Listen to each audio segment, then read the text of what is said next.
Okay, so here we are in Puerto Rico, and we're getting close to the end, I think. Interesting turn. I don't know how well I can describe it. First player started off, trader, some goods went in. Everybody basically sold except, I think the last guy, although it may have been this guy who got skipped because he didn't have the extra thing. Some money came through. Great. Craftsman took production. Hey, somebody finally took it before him. And he took almost everything there was. He got a good pile of stuff. Unfortunately, this guy did a goods delivery. Everybody shipped what they could, everything they could, but this poor fellow, without any kind of warehousing, ends up being dropped down to one thing left. We'll see. There's a lot available for the next production round. This guy grabbed a settler. Did he? He didn't grab a settler. He grabbed the mayor and put the colonists down. A lot of people got colonists for that. I just grabbed the wrong counter. Nobody took the bonus. This guy grabbed the prospector, grabbing $3. He could have done a builder. He was considering either a large warehouse or the office. Either one he could afford. Thought, you know, I want money right now. $3 is a decent amount. We're seeing this prospector is going to be worth $4, and I think the prospectors are going to start becoming valuable again, because there's so many actions that you just can't do anymore. Anyway, that's what went around this time. I throw these out. We got some shipping. New colonists in play or ready to come in, and we get another turn to start with him as the governor. We're seeing this horrible dynamic again. This guy once again played the craftsman, got produce. He did this last turn. Can't learn well. You know, for me, I'm here. It's daylight. It was nighttime last time. I had a day at work. Yeah, that's my mess. So it's kind of forgivable, but I do remember doing this. This guy went, did his produce, got the big bonus, lots and lots of stuff. The guy who I think is in the lead by far also got a pretty good produce. Then picks the captain, does goods delivery, has the bonus because he has the wharf that he can send his own ship, and send a lot more stuff out. Ended up screwing this guy out of sending anything because he went last. And then he doesn't have any kind of warehousing, so he's down to 1 pip again because he had to throw everything back in the pool. Okay, obviously this wouldn't happen in a real game because the guy sitting here would start to learn. Instead, I've got a complete moron there because I've got these pauses in my turns. But it does put you in kind of a hard position at times where the guy who follows you might, and the same kind of thing happens in XX with stock certificates sometimes. The guy who follows you holds all the cards, essentially. And in XX, it's the guy before you who holds all the cards. He can dump a company on you, or he can buy shares before you get a chance or whatever. So, again, there's a positional advantage here where players of different skill, by their very seating position, can heavily influence the chances of other players being able to win. A friend of mine, one of the guys who convinced me, hi Tate, who convinced me to give this game a shot, actually, and you know, we gave it very high praise.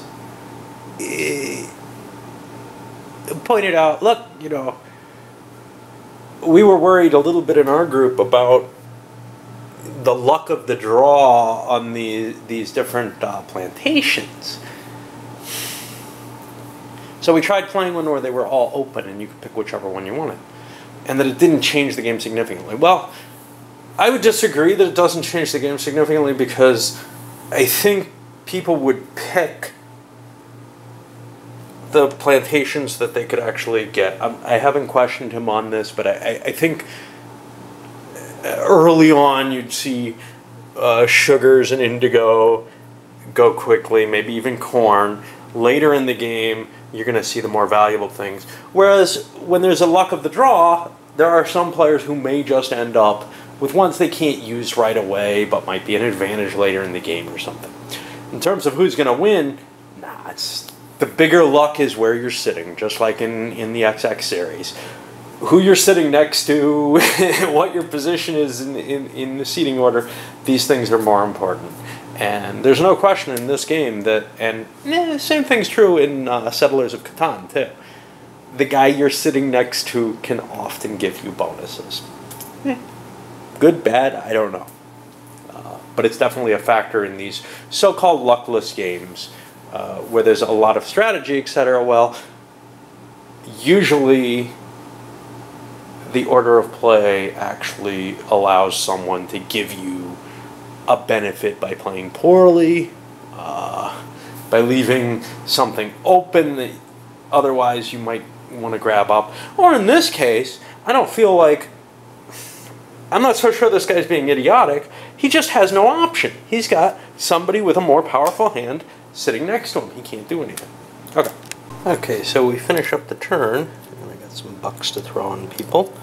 With Prospector, on the next one, there was like $3 on it, so it was a lot of cash coming in. Settler, one of the few people who could gain valuable land. I don't remember what he grabbed. I think a sugar by the position, because I know he had 4 indigo before. This guy grabbed a corn. He grabbed a tobacco to help fill out what he needs here. He took a quarry? Or no? Couldn't have been. Couldn't have taken a quarry. He didn't have the right. Oh boy. He did not take a quarry. I guess he took a coffee or something, I don't know. And speaking of which, they should all be face up now because we've got enough players, enough action there. Alright, and he couldn't take anything because there was no room. That means he owes another $1. He used that quarry for the builder, I think. Okay. Over after the settler came the builder. You had somebody else taking a victory point space. Big value one. This guy had to pass. This guy also took another victory point space. He didn't get to fill it though. This one got a construction hut. Does that make sense? No. Well, I think I forgot to buy anything with the last couple guys. I stopped and said, oh, I got my big victory point thing. 1, 2, 3, 4, 5, 6. He's got a quarry. He can go to 7. 7's as high as he can go. Does he have a large warehouse? No, he doesn't. Does he have an office? Office looks more valuable to me. So I will spend 4 on an office. 1, 2, 3, 4. Yeah, I should have been aware. Yeah. And he doesn't get any bonuses there. What about this guy? This guy is going to get. He's got nothing going for him. He's just got cash. 1, 2, 3, 4, 6, 7, 8, 9. He can get a victory point thing. And I would guess. See, is that the most valuable thing he can get? He's got a $1 short from the quarry. 1, 2. Yeah, I think victory points are the most valuable he can do. So he's going to grab the fortress. And does he get a guy there? No, he doesn't have the university. And there we go. Alright. So, yeah, caught myself trying to skip a step. We got cash on some of the new positions, or on some of the unfilled positions. We drop these out, and we go to another turn. So here we are on what may be the last turn. I'm not sure. It's gonna end soon. The person in the lead did the same maneuver that the guy before him did. Let's pull the production out real early. And got his big production. Is he as screwed? I don't know yet. The next guy does a goods delivery. All the ships are filled. He was able to use his wharf to send another ship to get more points. Produced a lot of points. Let me look quickly. He does not have any kind of warehousing. He has a small one, so he can hold one, and that's it. He has a small one, so he can hold all his goods.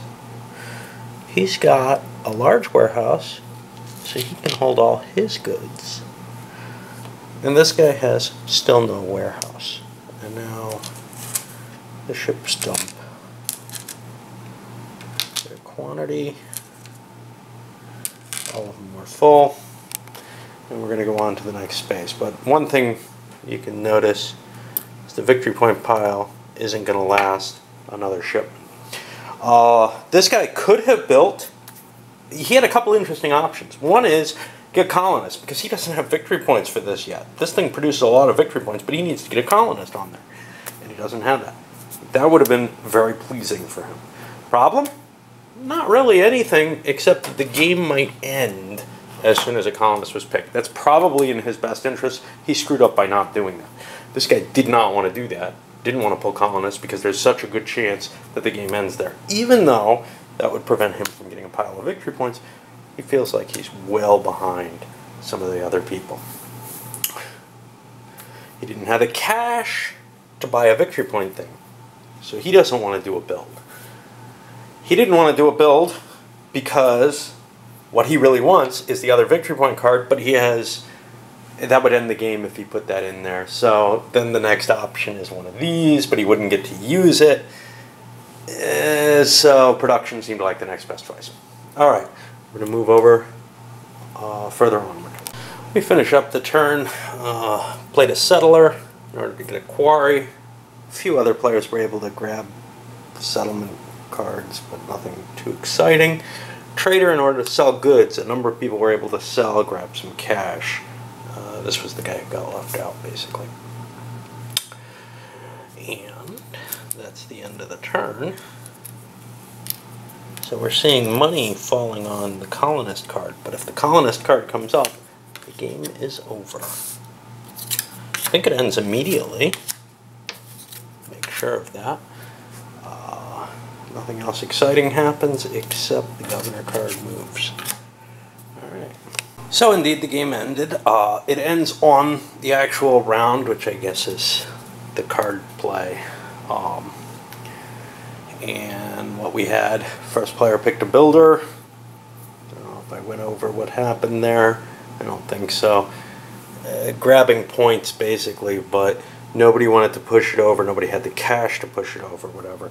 This guy, one card short, or $1 short of buying the guild hall. Yes, it would be a problem, but he didn't think he was going to get the chance to colonize anyhow. Or, what is it called? Is it called colonizing? To mayorize. Okay, he didn't think he was going to get a chance to move his colonists into the building. So, next player did a goods delivery and went around. Now this guy had a wharf already, which he built in the build phase, and he was able to deliver enough that, as along with everyone else, that all the victory point ships are gone. He's got 5 extra sitting under here, which are completely. This guy actually ended it, I believe. I'm not sure. Somebody ended it other than him. His wharf didn't really make a difference. I'm going to count up total victory points, see who wins. Should be interesting. So, calculated out the points. Indeed, the fourth player, who's been looking like he's in the lead, won with 60 points. The second player had 53. And then below that, we're looking at 44 and 34 for this poor hapless guy who got boned so many times by having the leading player, most powerful player, sitting to his right. I don't think this is any big shock. I think it was pretty clear this guy was winning quite a ways back, and not sure what anybody can do. I mean, they did what they could. They prevented him from scoring, what, an extra every 4 victory point shifts. What did he have? 10, 20, 25, 26, 30, 31. So they prevented him from getting 7 extra points by getting a colonist here. He could have done that himself. He should have ended the game earlier. Is this a matter of me being, you know, not particularly aware, careful, good with the game? Probably. Probably players who are more aware are going to come into closer play. Maybe the 4 or 5 player switch, maybe the fact that there's 5 players makes more of a difference when there's competent players in every position instead of one person who's just learning the game in everyone. But for this, I didn't feel like it was a terrible effect on the play. I don't think this guy got boned because there were 5 players. I think he got boned because the guy ahead of him was doing so well. And I'm not sure, I don't think that dynamic will change if you're playing in 4 players. I think you will still have a person in a position to screw you over no matter what. I mean, what gets removed? A prospector? You know, that doesn't really affect anything. That's my view. I may be wrong. Maybe the fact that, you know, the trading house, you can always put something in there is just so key. But there's still only 3 ships. There's still a lot of things that I feel you can get screwed on if you make poor choices in relation to your seating position. I'll come back with a bit of a review on it, but I'll load this up for now.